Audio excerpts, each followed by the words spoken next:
4JB1 RPM sensor location, tsaka yung color coding ng wiring nya original pa. Nandito yan sa injection pump. Ayan, nasa likod na yan. Kahit yung mga Pajero L3, yan yung ano nya, RPM sensor. Ang kulay nyan ay green na may orange papuntang dashboard. Sikip na kasi guys. Tingnan natin sa dashboard. Green na may orange. RPM. Ito yung sakit ng dashboard.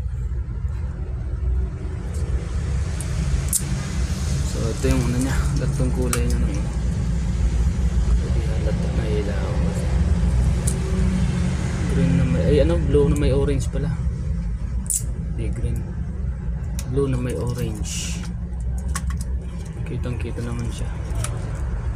Blue na may orange.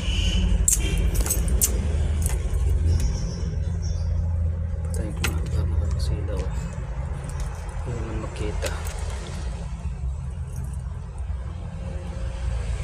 Ayan, papuntang RPM nan. Dalawa lang ang wire yan, isang negative tsaka yung papuntang dashboard. So yan lang.